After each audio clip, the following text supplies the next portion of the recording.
et sœurs dans le Seigneur, encore une fois, shalom. Nous avons ce privilège ensemble de partager la parole de Dieu avec vous. Et dans notre réunion matinale, nous voulons beaucoup plus donner l'opportunité à la parole de Dieu, parce que la Bible dit au commencement était la parole. Dieu a voulu placer la parole au commencement et c'est cette parole qui a créé toutes les choses. Il n'y a pas d'existence sans la parole. Amen, amen. C'est pourquoi je voudrais que vous puissiez aimer la parole de Dieu. Je voudrais que vous puissiez vous attacher à la parole de Dieu. Souvenez-vous de cette recommandation que Dieu a donnée à Josué après la mort de Moïse. Dieu lui a dit, médite-la jour et nuit afin que tu réussisses et que tu aies du succès dans tes entreprises. Amen, amen. C'est pourquoi nous allons prendre notre test de base que nous avons communiqué à tous les fidèles du centre évangélique Hébron, qui serait aujourd'hui notre test de méditation dominicale. Et il se trouve dans Matthieu 16. Matthieu chapitre 16. Je crois, pour tous ceux-là qui nous suivent, prenez votre Bible, Matthieu chapitre 16. Et je vous invite à remarquer, on peut commencer par le verset 13, c'est mieux, comme ça nous avons la totalité de toute l'histoire. Amen, amen. Jésus étant arrivé dans les territoires de Césarée de Philippe, demanda à ses disciples, qui dit-on que je suis, moi, le Fils de l'homme? Il répondit, les uns disent que tu es Jean-Baptiste, les autres Élie, les autres Jérémie ou l'un des prophètes. Et vous, leur dit-il, qui dites-vous que je suis? Simon-Pierre répondit, tu es le Christ, le Fils du Dieu vivant. Jésus reprenant la parole lui dit, tu es heureux, Simon, fils de Jonas, car ce ne sont pas la chair et le sang qui t'ont révélé cela, mais c'est mon Père qui est dans les cieux. Et moi, je te dis que tu es Pierre, et que sur cette pierre, je bâtirai mon église, et que les portes du séjour des morts ne prévendront point contre elle. Je te donnerai les clés du royaume des cieux. Ce que tu lieras sur la terre sera lié dans les cieux, et ce que tu délieras sur la terre sera délié dans les cieux. Que Dieu ajoute la bénédiction à la lecture de cette parole. Amen, amen. Bien-aimés dans le Seigneur, vous savez que Jésus c'est un grand maître, un grand rabouni. Dans tout ce qu'il faisait, il ne cessait pas d'enseigner. Lui, il ne suffisait pas seulement d'ouvrir la bouche pour enseigner, mais Jésus-Christ enseignait même par les gestes, enseignait même par tout ce qu'il pouvait faire, même son mouvement, c'était une source d'enseignement.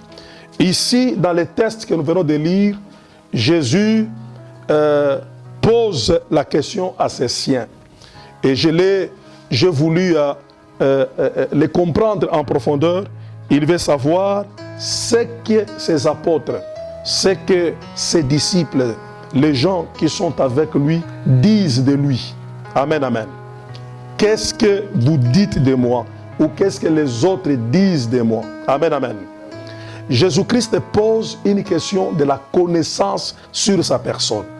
Ce matin, je voudrais vous dire qu'il y a une différence entre prier et connaître celui qu'on prie. Beaucoup de gens sont dans les activités religieuses, ils partent à l'église, ils prient, ils chantent dans les chorales, mais plusieurs personnes qui fréquentent l'église, ils ne connaissent pas qui est la personne qu'ils prient. Amen, amen.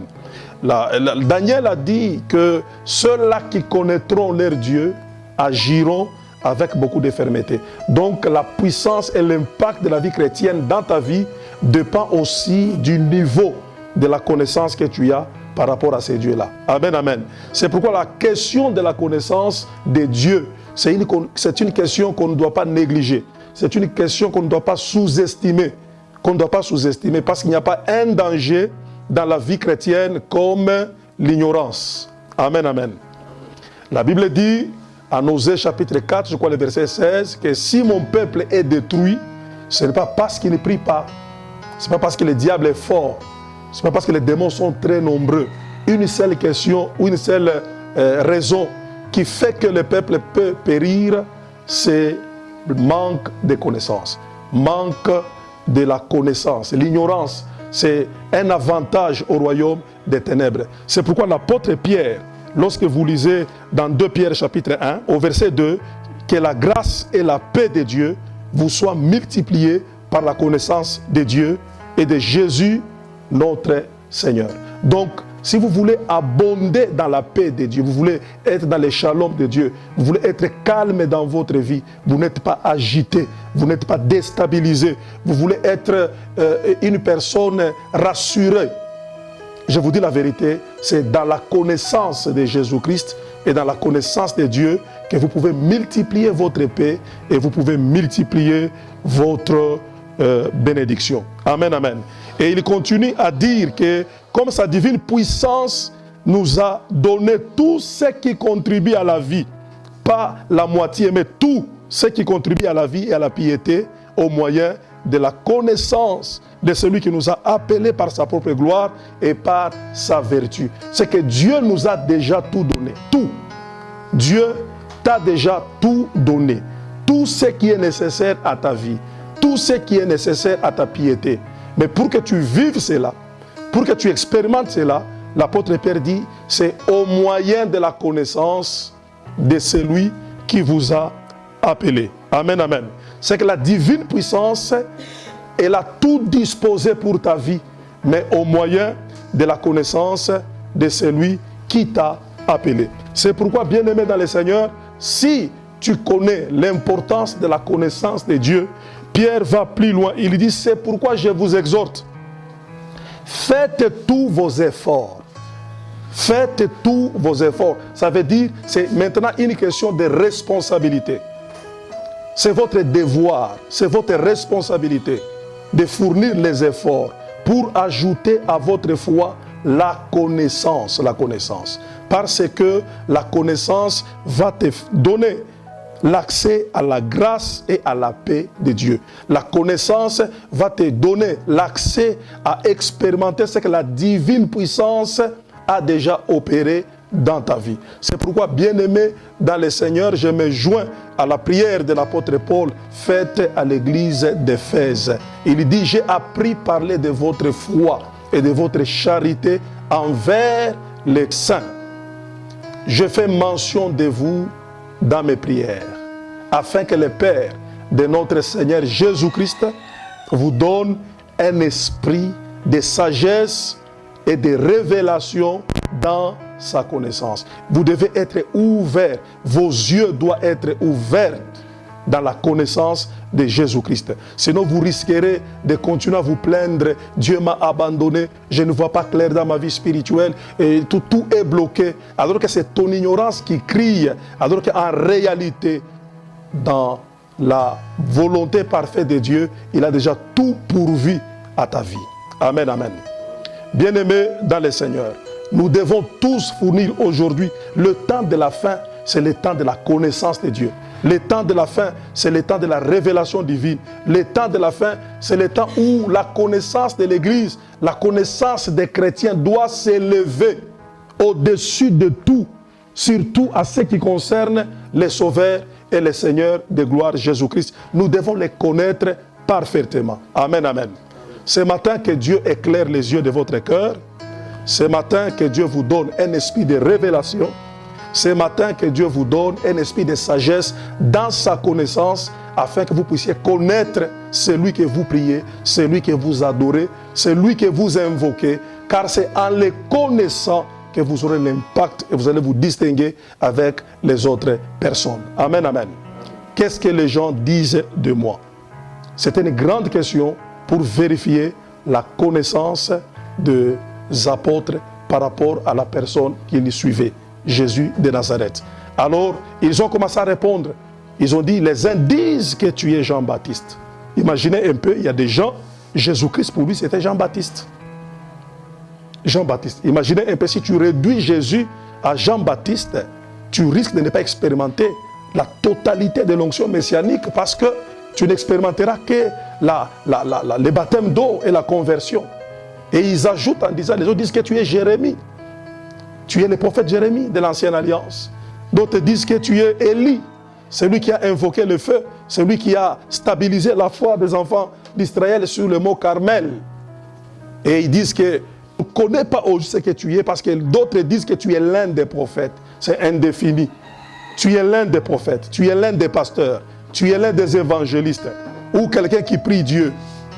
Alors Jésus-Christ a vu que la réponse des autres, des gens qui n'étaient pas avec lui, l'opinion de la rue n'avait pas une connaissance précise sur sa personne.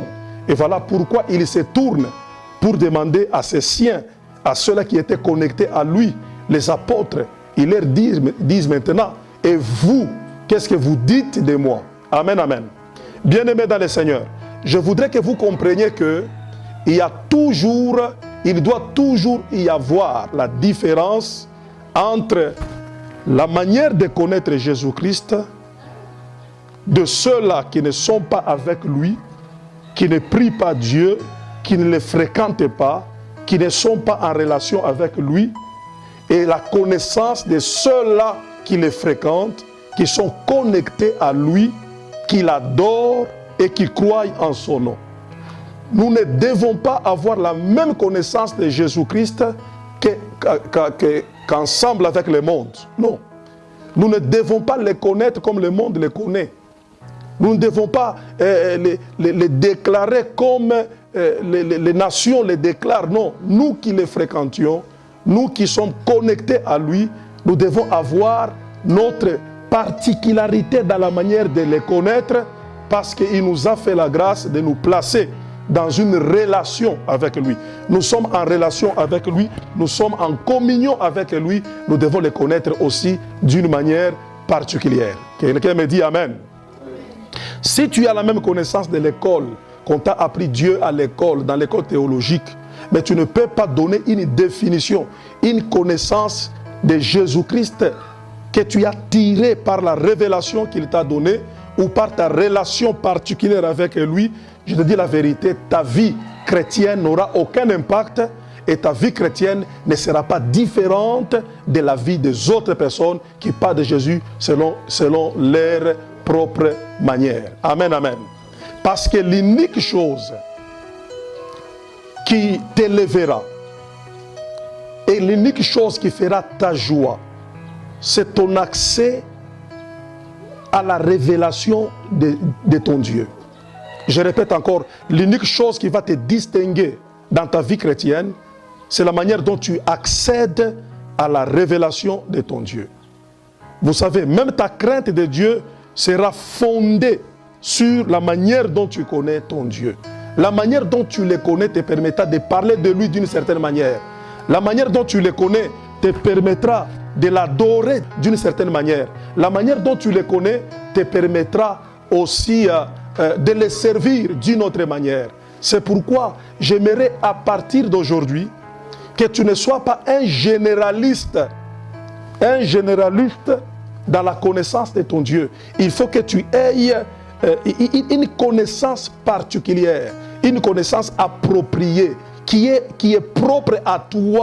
Et quand tu l'appelles dans cette connaissance, dans cette révélation, de cette manière que tu l'as compris, de cette manière que tu as adhéré à sa nature, que cela devienne une source de l'abondance, de la grâce et de la paix de Dieu dans ta vie. Amen, amen.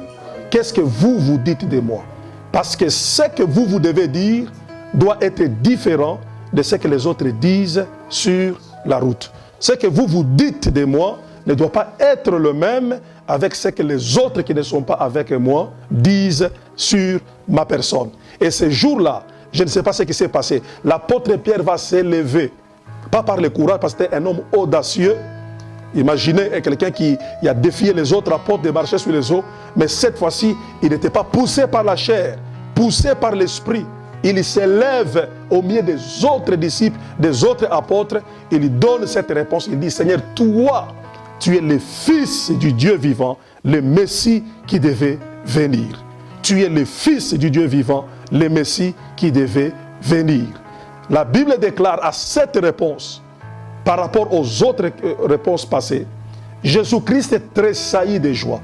Bien-aimé dans le Seigneur, laisse-moi te dire ce matin, tu dois savoir qu'il n'y a pas une chose qui réjouit le cœur de Dieu. Il n'y a pas une chose qui encourage le Seigneur dans ta vie quand tu découvres sa personne. Quand tu le connais en profondeur, quand tu commences à le connaître d'une manière particulière, il sait là que c'est un contrat déjà conclu et de grandes choses peuvent couler de cette connaissance là-bas. La Bible dit Jésus était dans la joie. Jésus-Christ s'est senti heureux. Beaucoup de chrétiens pensent que Jésus est heureux quand ils sont bénis. Jésus est heureux quand il voyage, je ne sais pas. Jésus est heureux quand il prie. Non. Jésus-Christ devient heureux. Il sent beaucoup plus le bonheur pour son peuple. C'est lorsque son peuple le connaisse. Lorsque son peuple découvre en profondeur qui il est pour eux. Tu es le Fils du Dieu vivant. Tu es le Fils du Dieu vivant. Tu n'es pas le fils de Joseph. Tu n'es pas le fils de Marie. Tu es le Fils du Dieu vivant. Même si tu as la chair, mais tu n'es pas un homme, toi. Tu es le produit de Dieu. C'est l'Esprit qui a revêtu Marie et qui a posé cette sémence. Et tu es Dieu totalement. Tu es le Fils du Dieu vivant. Le Messie qu'on a promis par les prophètes qui devait venir. Et la Bible déclare, Jésus tressaillit de joie. Jésus s'est réjoui. J'aimerais, bien aimé dans le Seigneur, que le Seigneur commence à se réjouir de ta vie. Tout simplement parce que tu commences à le connaître. Parce que la connaissance de Jésus-Christ, c'est toute une vie. Et pas n'importe quelle vie, mais la vie éternelle. La Bible déclare, la vie éternelle est qu'il te connaisse, toi, le Dieu et ton Fils Jésus-Christ que tu as envoyé. Malheureusement, beaucoup de gens sont très religieux. Ils ont des grands titres, mais ils ne connaissent pas Jésus-Christ. Ils ne le connaissent pas. Et quand je parle de la connaissance de Jésus, je ne parle pas des accumulations, des compréhensions, des bagages intellectuels. La connaissance de Jésus, c'est toute une relation, c'est toute une intimité, c'est toute une profondeur entre toi et le Seigneur. Parce qu'il y a des gens qui pensent servir Dieu, mais ils sont en train de les persécuter parce qu'ils ne les connaissent pas. Amen, amen. Mais ce qui m'intéresse ce matin, c'est ce que Jésus maintenant va dire. Il dit, toi tu es Pierre. Toi qui viens de la répondre, tu es Pierre. Et sur ces rocs, pas sur toi Pierre, sur ces rocs, sur cette révélation, sur cette connaissance de ma personne, je bâtirai mon église. Amen, amen. Je bâtirai mon église. Et ce que tu viens de dire ne vient pas du sang et de la chair. C'est mon Père qui est dans les cieux qui t'a révélé cela. Amen, amen. Tu ne peux pas me connaître par le sang et la chair. Ce n'est pas le cerveau, la viande qui est dans la tête qu'on appelle le cerveau qui peut connaître Dieu. Dieu, nous le connaissons par la révélation. S'il ne se révèle pas, tu ne le connaîtras jamais. Même si tu es un grand mathématicien, un grand physicien, un grand philosophe, tu ne peux pas connaître Dieu par le cerveau de la tête. Dieu, nous le connaissons par la révélation. La Bible dit, personne ne connaît Dieu si ce n'est son Fils, et personne ne connaît son Fils si ce n'est Dieu. Ce n'est pas le sang et la chair qui t'ont révélé, mais c'est mon Père qui t'a révélé cela. Amen, amen. Et je voudrais que le Saint-Esprit, qui est l'esprit de révélation, ne soit pas pour vous seulement un esprit qui vous pousse à parler en langue, un esprit qui vous pousse à prophétiser, mais je voudrais que ce soit aussi pour vous un esprit de révélation. La Bible déclare, quand il viendra, il vous enseignera, il vous révélera, il prendra ce qui est dans les pères et il va vous le transmettre. Amen, amen. Et Jésus dit, c'est sur cette révélation que je bâtirai mon église. Sur cette révélation, je bâtirai mon église. Amen, amen. Bien-aimés, allons-y constater que les choses de Dieu ne sont pas bâties sur l'organisation humaine. Les choses de Dieu, on ne peut pas les bâtir sur le sang et la chair. Il ne faut pas amener des bricolages dans l'œuvre de Dieu. L'œuvre de Dieu est bâtie sur la source spirituelle. peu importe votre zèle dans l'œuvre de Dieu, peu importe votre nombre dans l'œuvre de Dieu, peu importe votre zèle, mais sachez que l'œuvre de Dieu n'est pas œuvre de Dieu parce que vous êtes zélés, parce que vous êtes nombreux, mais l'œuvre de Dieu est œuvre de Dieu parce qu'elle vient de Dieu lui-même. Amen, amen. C'est sur ce qui vient du Père, c'est sur ça que le Seigneur bâtit son œuvre. C'est sur ces rocs que je bâtirai mon église. Ce qui est né de Dieu est né de Dieu. Et ce qui est né de la chair est chair. Amen, amen. Alors, il a dit qu'il bâtira son église sur la révélation que Pierre venait de donner. Il n'a pas bâti ça, l'église, sur l'opinion publique. Ce que les gens racontent dans la rue. Il n'a pas bâti l'église sur la connaissance théologique, mais il a bâti l'église sur l'esprit de la révélation qui vient du Père. Amen, amen. Maintenant, je commence mon message parce que j'étais en train de m'introduire. Je bâtirai mon église. Et quand nous parlons de l'église aujourd'hui, nous ne voyons pas des bâtiments. Nous ne parlons pas des édifices, des temples ou des tabernacles bâtis dans l'église. Savez-vous tous que Dieu n'habite pas dans les maisons faites des mains d'hommes? L'église que Dieu bâtit, c'est un corps mystique qui est composé de toutes les personnes qui ont cru en Jésus-Christ comme Sauveur et Seigneur.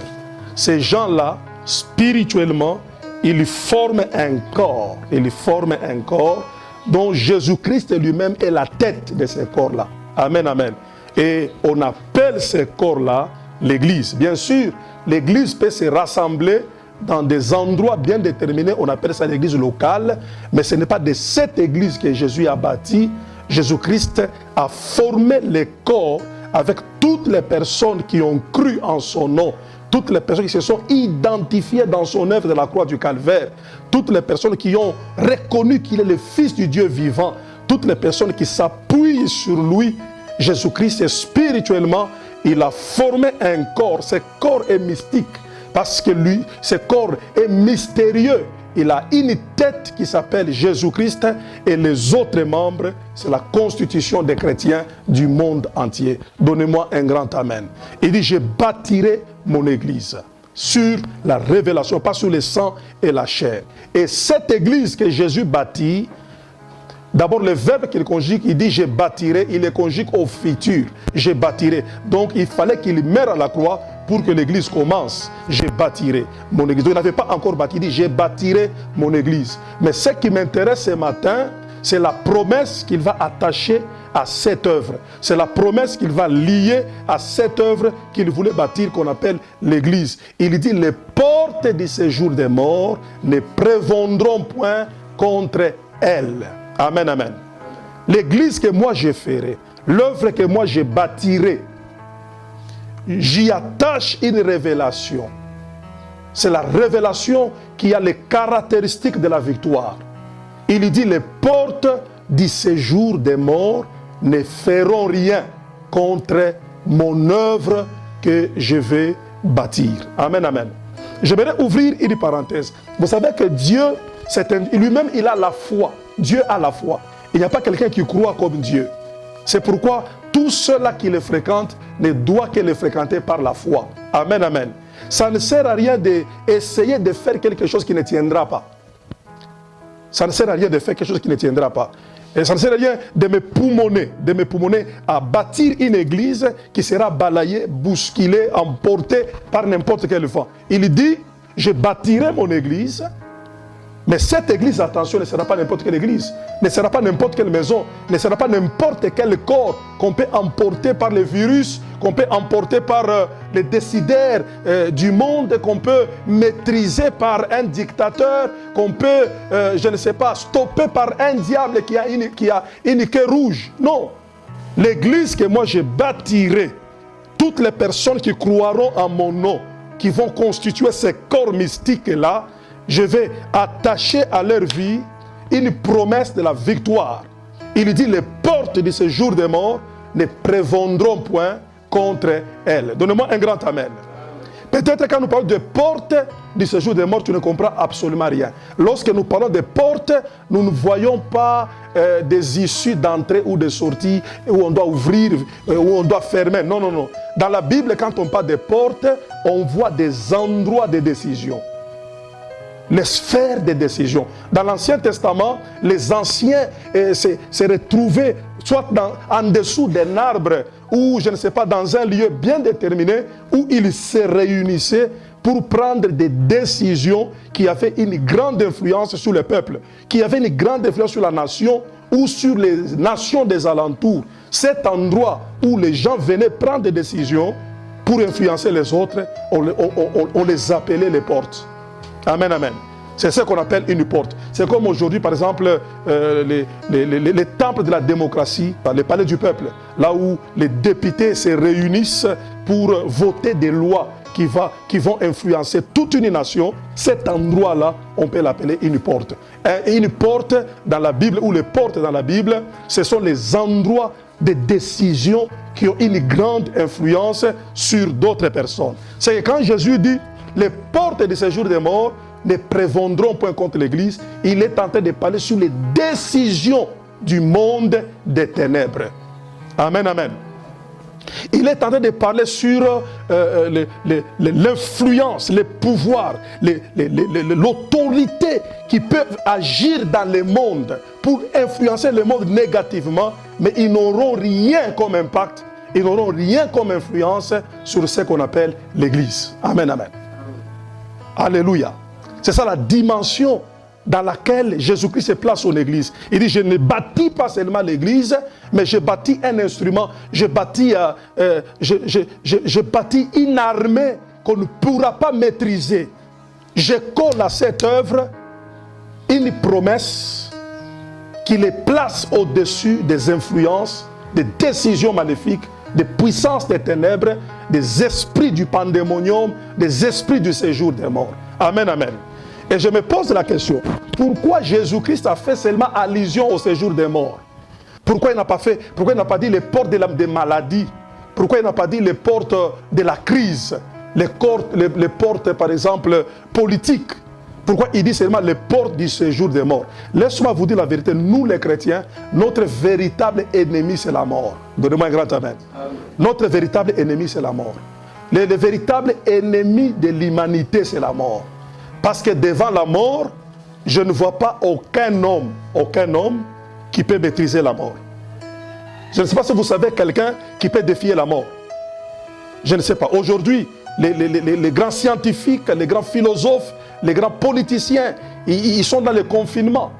Parce que dehors, il y a une menace, il y a un danger. Il y a un monstre qui s'appelle le coronavirus qui les menace.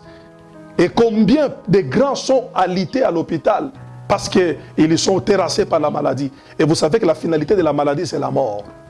C'est la mort. Personne ne peut défier la mort. Tu peux être riche ou pauvre, mais tu sais que tu n'as rien, tu n'as aucun pouvoir devant la mort. Tu n'as aucun pouvoir devant la mort. Nous avons vu des dictateurs mourir. Nous avons vu des grands prophètes mourir. Nous avons vu même les Moïse, les amis de Dieu mourir. Qui peut tenir à la mort? L'apôtre Paul dit, le dernier ennemi qui sera vaincu, c'est la mort. Amen, amen. Le dernier ennemi qui sera vaincu, c'est la mort. C'est que Jésus, pour élever la dimension de l'autorité de son Église, il a identifié l'ennemi le plus géant, l'ennemi le plus puissant. Si le plus puissant peut être vaincu, si le plus puissant peut être maîtrisé, c'est que les plus petits peuvent être chassés facilement. Amen, amen. C'est que si l'Église a l'autorité sur la mort, donc l'Église a l'autorité sur la maladie. C'est pourquoi pendant ces temps, nous exhortons aux membres de l'Église, vous ne devez pas être intimidés, être terrorisés par ce qui terrorise le monde. Parce que vous êtes dans un corps spécial qui s'appelle l'Église et vous avez des promesses particulières que Dieu vous a données et qu'il n'a pas données au monde. Amen, amen. Vous savez que Jésus a été donné comme un don au monde. Mais il y a des choses que Dieu n'a pas données au monde. Il a donné qu'à l'Église. comme le Saint-Esprit. Il a dit le monde ne peut pas recevoir le Saint-Esprit, mais l'Église peut le recevoir. Amen, amen. Amen, amen. C'est pourquoi, bien-aimés dans le Seigneur, je voudrais aujourd'hui parler sur cette victoire-là, sur la puissance de la mort. Nous, les chrétiens, la mort, ce n'est pas un problème. La mort, ce n'est pas un problème. Le mot mort, là, ça ne doit pas te fragiliser. Ça ne doit pas te fragiliser. Parce que nous, les chrétiens, nous avons une promesse autour de la mort. Si les gens craignent la mort, les gens fuient la mort, les gens se protègent contre la mort, je ne dis pas que nous devons mourir, non. Personne ne peut mourir avant le temps que Dieu a fixé pour lui. Jésus n'est pas pressé de nous avoir au ciel avec lui. Il a dit, je m'en vais vous préparer une place, mais je vous ai laissé dans le monde. Il a prié même que Dieu de vous préserver du mal. C'est qu'il sait que vous vivrez sur la terre un temps et après vous viendrez au ciel. Mais la mort ne doit pas être une question qui te terrorise. Je vois des chrétiens des fois, la manière dont ils chassent l'esprit des morts, on dirait comme si la mort c'est un ennemi, c'est la mort, c'est quelque chose de très dangereux. Et quand on cite à quelqu'un, j'ai vu que tu vas mourir, on pense que non, c'est fini, je suis maudit, je suis fini. Non, pour nous les chrétiens, nous ne devons pas avoir la même conception, la même définition, surtout nous appartenons à l'Église. Donnez-moi un grand amen. Donnez-moi un grand amen. L'apôtre Paul est allé plus loin. L'apôtre Paul est allé plus loin. Il dit, pour moi, même la mort, c'est un gain. Il dit que la mort, c'est un gain. La mort, c'est vraiment un bénéfice pour ma vie à moi. La mort n'est pas une terreur. La mort n'est pas une menace. Pour moi, la mort, c'est un gain. Comment il dit cela? Tout simplement parce qu'il sait, si il vit, il prêche l'évangile. Si il vit, il raconte les œuvres de Dieu. Il prêche, il dit aux gens que Dieu est vivant, Dieu est puissant, le Seigneur est fidèle. Mais si il meurt, il va croiser Jésus. Et il vit avec lui éternellement. Amen, amen. Et si Jésus n'est pas encore rentré pendant que quelqu'un meurt, Jésus donne la promesse, il dit, les morts en Christ ressusciteront. Parce que lui-même, il est le prémisse de la résurrection. Il est mort et le troisième jour, il est ressuscité. Il est sorti de la tombe. Et tous ceux qui sont morts aujourd'hui en Christ, ils ne sont pas morts, ils dorment. C'est pratiquement l'exemple de Lazare qui était l'ami de Jésus. Et les vrais amis de Jésus-Christ n'est rien d'autre que les gens qui ont cru en lui. Même s'ils meurent, ils ne sont pas morts. Jésus-Christ les ressuscitera dans les derniers jours. Amen, amen. Nous les vivants, nous n'allons pas précéder les morts dans l'enlèvement. D'abord, les morts ressusciteront. Ils seront changés dans un autre corps. Amen, amen. Je ne sais pas ce qui va se passer. C'est pour cela que nous devons croire dans la puissance illimitée de Dieu. Des gens qui sont morts il y a 100 ans, qui sont morts il y a 50 ans, ils reviendront à la vie. Vous pouvez vous imaginer leur état pendant ce temps dans la tombe? Ils n'ont plus de vie, ce sont des masses de terre, ce sont des os. Mais la puissance de Dieu les ramènera à la vie. C'est pourquoi nous, la mort n'est pas un problème. La mort, c'est un gain. La mort, est vaincue quand on fait partie de l'Église. Donnez-moi amen. Donnez-moi amen. Mais Jésus-Christ dit que les séjours des morts ne prévaudront point. La mort, c'est tout un conseil.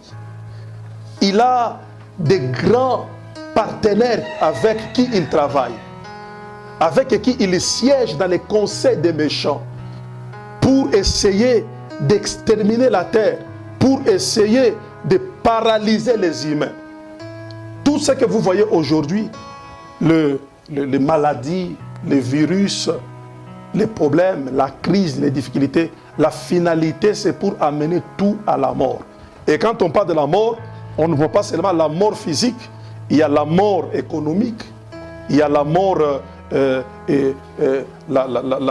mort de l'économie, la mort de la santé, la mort de la paix, la mort de la joie. Il y a la disparition de tout ce qui fait la vie des hommes sur la terre. Quand il y a une menace comme ça, beaucoup de choses sont déstabilisées et ça amène petit à petit l'humanité à la mort. Mais Jésus-Christ dit à l'Église, je te donne le pouvoir sur les décisions du séjour des morts. Je te donne l'autorité de maîtriser les influences maléfiques qui amènent cette vague de la mort parmi les humains. Amen, amen. C'est une grande promesse. C'est une grande autorité que Jésus a revêtue l'Église et qu'il n'a pas donnée à d'autres personnes. Alors ce matin, mon problème c'est quoi? C'est la prise de conscience de cette promesse. C'est la prise de conscience de cette autorité.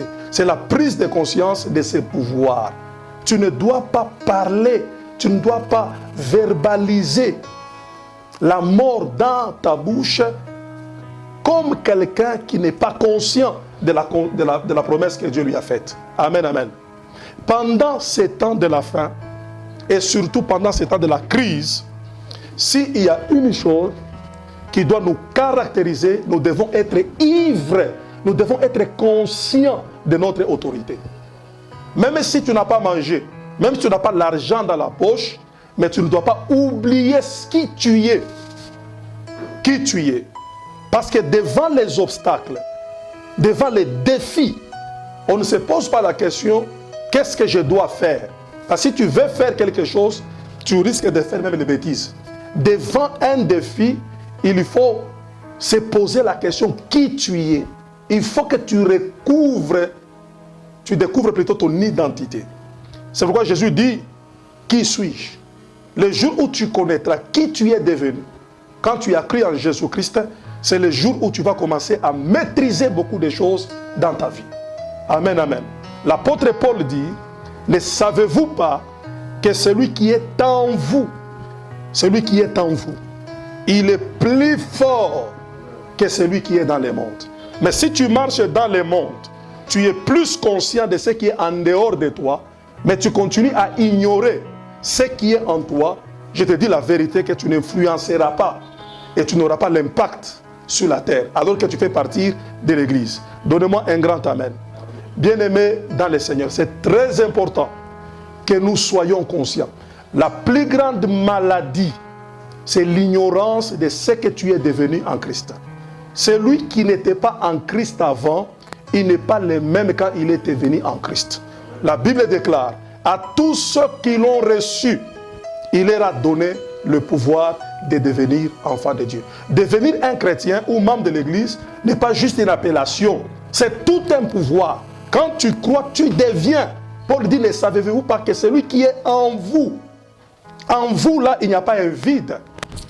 En vous là, il y a tout un Dieu vivant qui est plus que même un vaccin, qui vous met dans une dimension où vous pouvez maîtriser même la puissance de la mort.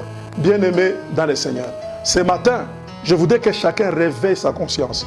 Beaucoup de gens, ils y marchent, ils y vivent, ils y chantent, mais ignorant leur autorité, ignorant leur identité. Et c'est le plus grand danger des chrétiens. Regardez dans l'histoire des hommes avec Dieu. Dieu a beaucoup insisté pour que les gens reconnaissent leur identité. Pour que les hommes reconnaissent ce qu'ils ont reçu de Dieu ou ce qu'ils ont de Dieu. Gédéon est paniqué, il est dominé par les Madianites. Gédéon ne sait pas, il a un langage de la petitesse. Mais lorsque Dieu vient lui dire, va avec la force que tu as. C'est que Dieu voyait une force en Gédéon, mais Gédéon ne voyait que la pauvreté de sa famille. Il ne voyait que la petitesse de sa personne par rapport aux réalités de sa famille. Mais Dieu voyait qu'il était un héros. Et lorsque Gédéon a pris conscience de ce qu'il était, il est devenu l'instrument pour la libération de son peuple. Donnez-moi un grand amen. Amen. Moïse un fouillard, Moïse un peureux, Moïse qui va se réfugier dans le désert parce qu'il fuit un homme qui s'appelle Pharaon, mais il ignorait que Dieu l'avait prédestiné à devenir la puissance, l'autorité qui pouvait affronter Pharaon et libérer son peuple de l'esclavagisme. Mais pour y arriver, il fallait que Dieu l'exerce jusqu'à ce que Moïse devait prendre conscience de ce qu'il était. Dieu lui disait toujours, qu'as-tu entre tes mains? Il dit, je n'ai qu'un bâton. Alors que ce n'était pas un bâton, le bâton là était tout un pouvoir qui accompagnait Moïse partout. Et lorsque Moïse a pris conscience de ce qu'il avait, Moïse est devenu un homme redoutable. Amen. Dieu a rendu Moïse Dieu. Il dit, je t'ai fait Dieu. Quand vous croyez, vous cessez d'être humain. La foi en Christ change ta nature. Même si physiquement, on te voit comme un humain, mais spirituellement parlant, tu accèdes à la nature divine. Amen, amen. Moïse, je t'ai fait Dieu devant Pharaon. Moïse n'a pas changé de taille, il n'a pas changé de couleur. Les habits de Moïse n'ont pas changé. C'était les mêmes habits, mais la parole de Dieu qui est sortie de la bouche de Dieu sur Moïse a changé la nature de Moïse dans la nature de la divinité. Et Moïse, quand il est entré en Égypte, c'est tout un pouvoir. On a vu Pharaon reconnaître l'autorité de Dieu, la puissance de Dieu. Égypte était secouée parce qu'un homme a pris conscience de ce qu'il est devenu en Dieu. Amen, amen. Est-ce que tu sais qui tu es en Dieu? Est-ce que sais-tu votre vraie identité dans le Seigneur? Sinon, tu vas frôler, tu n'auras aucun impact sur la terre. Amen, amen. Dieu appelle Jérémie à devenir un grand prophète, mais Jérémie continue à se considérer comme un enfant. Et Dieu lui interdit, ne dis pas que tu es un enfant. Je t'ai établi sur les nations afin que tu les renverses, afin que tu les traites avec l'autorité que je t'ai donnée. Amen, amen. Et regardez lui-même le Seigneur Jésus-Christ, je vais terminer par là. Jésus, c'est la personne sur la terre qui était conscient de son identité à un niveau très élevé. Jésus connaissait qui il était. Le jour où tu sauras qui tu es devenu en Christ, c'est le jour où beaucoup de choses vont commencer à changer dans ta vie. Jésus savait qu'il était la vie. Lui-même disait, je suis la vie, ce n'était pas l'orgueil. Jésus savait qu'il était les chemins. Jésus savait qu'il était les bons bergers. Il savait qu'il était la vérité. Il savait que nul ne pouvait aller chez son Père sans passer par lui. Jésus savait tout ce qu'il devait savoir sur lui-même. Et il voulait même influencer ceux-là qui le suivaient à ne pas ignorer ce qu'il était. Amen, amen. Mais aujourd'hui, les gens connaissent beaucoup plus sur les autres, mais ne connaissent rien sur eux-mêmes. Et voilà pourquoi ils se sentent toujours diminués, amoindris devant les défis, devant les réalités. Pourquoi? Parce qu'ils ignorent ce qu'ils sont. Aujourd'hui, c'est un grand jour. C'est le jour où nous ne devons pas seulement croire en Jésus-Christ, mais nous devons connaître qui il est. Et en le connaissant qui il est, nous devons aussi découvrir ce que nous sommes devenus en lui. Pierre dit autrefois, vous étiez un peuple sans promesse, sans alliance. Autrefois, quand vous n'étiez pas encore en Christ. Mais maintenant, vous êtes devenus. Ce que vous étiez avant n'est pas la même chose avec ce que vous êtes devenus en lui. Je voudrais que chacun de nous découvre ce qu'il est devenu en Christ. Amen, amen. C'est pourquoi il dit en Matthieu chapitre 28, il dit non, voici les miracles qui accompagneront ceux-là qui auront cru en... Donc il y a des choses qui accompagnent les gens qui ont cru en Jésus. Ceux-là qui ont cru en mon nom. On n'a pas dit les prophètes, on n'a pas dit les apôtres. Ceux-là qui auront cru en mon nom, voici les miracles qui les accompagneront. Parce que quelqu'un qui est en Christ, quelqu'un qui est dans ce corps mystique qu'on appelle l'Église, il n'est pas n'importe qui. Il dit en mon nom, ils chasseront les démons. Mais bien aimé dans les... Qui peut chasser? Quel est l'hôpital où on peut chasser les démons? Même les hôpitaux les plus organisés sur le plan international. Personne ne peut chasser un démon. Aucun produit pharmaceutique ne peut chasser un démon. Si le virus, coronavirus ici, c'est un démon, c'est un esprit de l'enfer. Ce n'est pas le vaccin qu'on va inventer qui va chasser ces corona. Ce n'est pas le produit, la chloroquine qui peut maîtriser un esprit. Un problème spirituel, il faut une solution spirituelle. Mais la solution la plus grande spirituelle, c'est la foi que tu as en Christ et ce que Christ a fait de toi en lui. Amen, amen.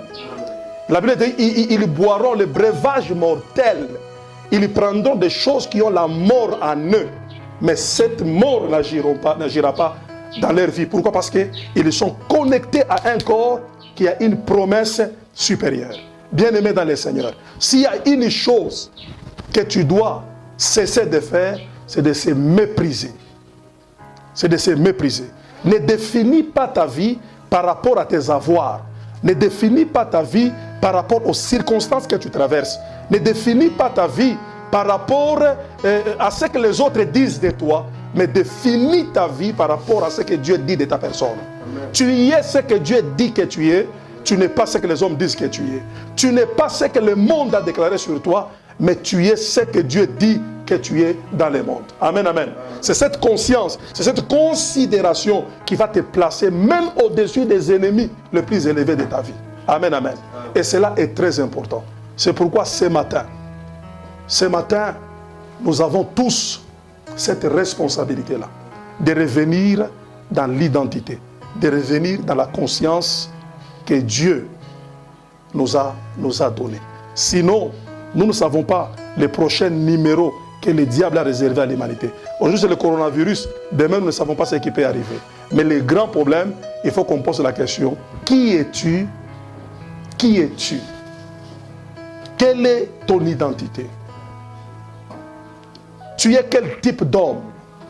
Tu n'es pas un homme ordinaire qu'on peut manger comme ça, qu'on peut emporter par le vent comme ça. Non, toi tu es quelqu'un qui est connecté à Dieu et ta vie doit être spéciale devant les circonstances. C'est pourquoi on dit, ô toi grande montagne, qui es-tu devant Zorobabel? Qui es-tu toi grande montagne devant Zorobabel? C'est pourquoi on peut dire aussi, toi coronavirus, qui es-tu devant l'Église? Qui es-tu devant les chrétiens? Amen, amen. Bien-aimés dans le Seigneur, nous allons nous tenir debout pendant ces moments. Nous allons un moment fermer nos yeux et lever légèrement nos mains pour contempler d'abord ce que Christ est et pour voir ce que nous sommes devenus en lui. Cela est très important. Ce n'est pas un problème d'avoir un grand titre dans l'Église. Ce n'est pas un problème de l'âge. Ici, c'est un problème de la foi. Quiconque croit en Jésus-Christ, il est devenu quelqu'un d'extraordinaire. Et tu dois être conscient de cette identité que Dieu te donne en Jésus-Christ. C'est avec cette identité que tu vas maîtriser même les puissances du séjour des morts.